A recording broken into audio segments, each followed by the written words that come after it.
Hi, guys. What a beautiful day it is outside. I hope somebody or all of you got to go outside and do some playing. I'm getting ready to read from our Monster Street book, written by J.H. Reynolds. We're going to start chapter 4. It's called Pumpkin Secrets. Max wandered along the edge of the neighbor's pumpkin patch, wishing he was back home playing his Xbox.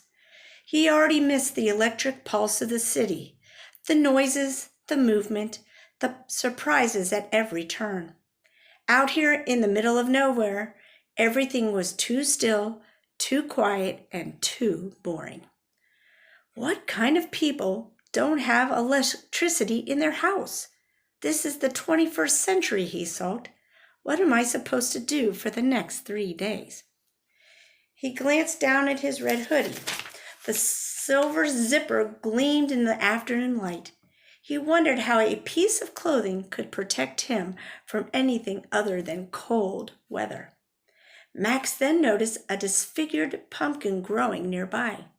It looked like an old, shriveled-up witch with tumors growing out of her face. He was just about to kick it over when a gentle voice invaded his ears.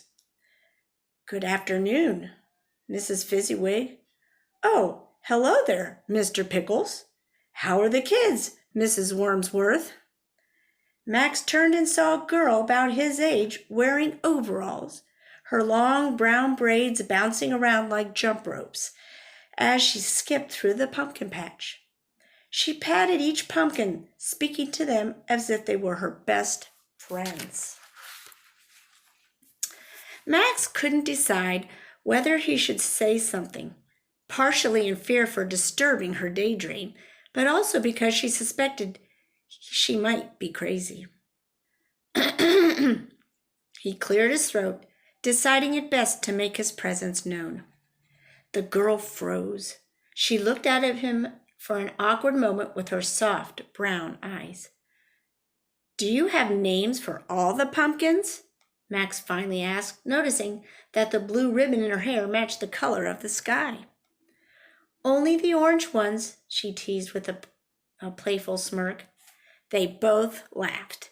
Max immediately liked her. "I'm Max Bloodknight," he said, putting out his hand. "I'm Jade Holler.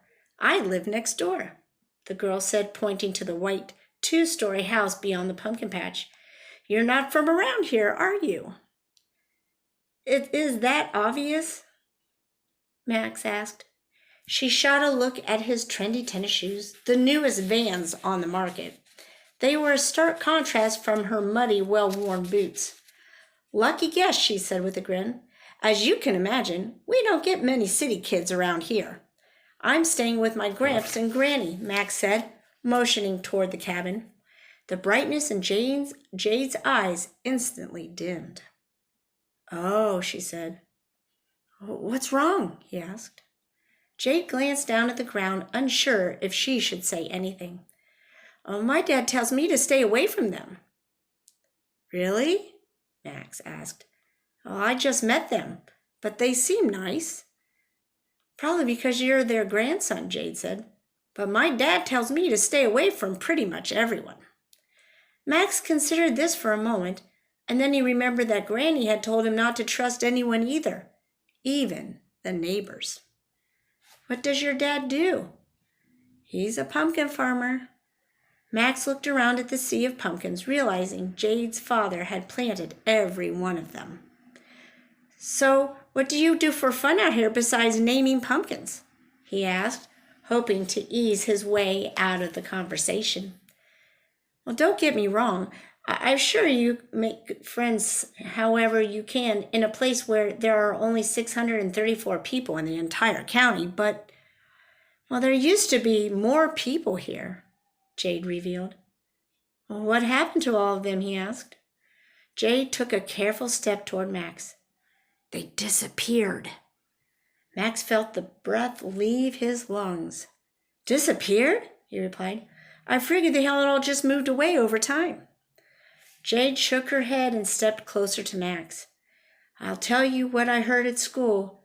But you can't tell your grandparents that I told you anything, okay? People around here don't really talk about it. Okay, Max promised, already feeling guilty. He was torn between his desire to obey his grandparents and the curiosity he now felt about what Jade was saying. He wasn't sure who to trust. That's when Jade gestured for them to start walking out of the pumpkin patch and through the nearby field toward the forest. The end, guys.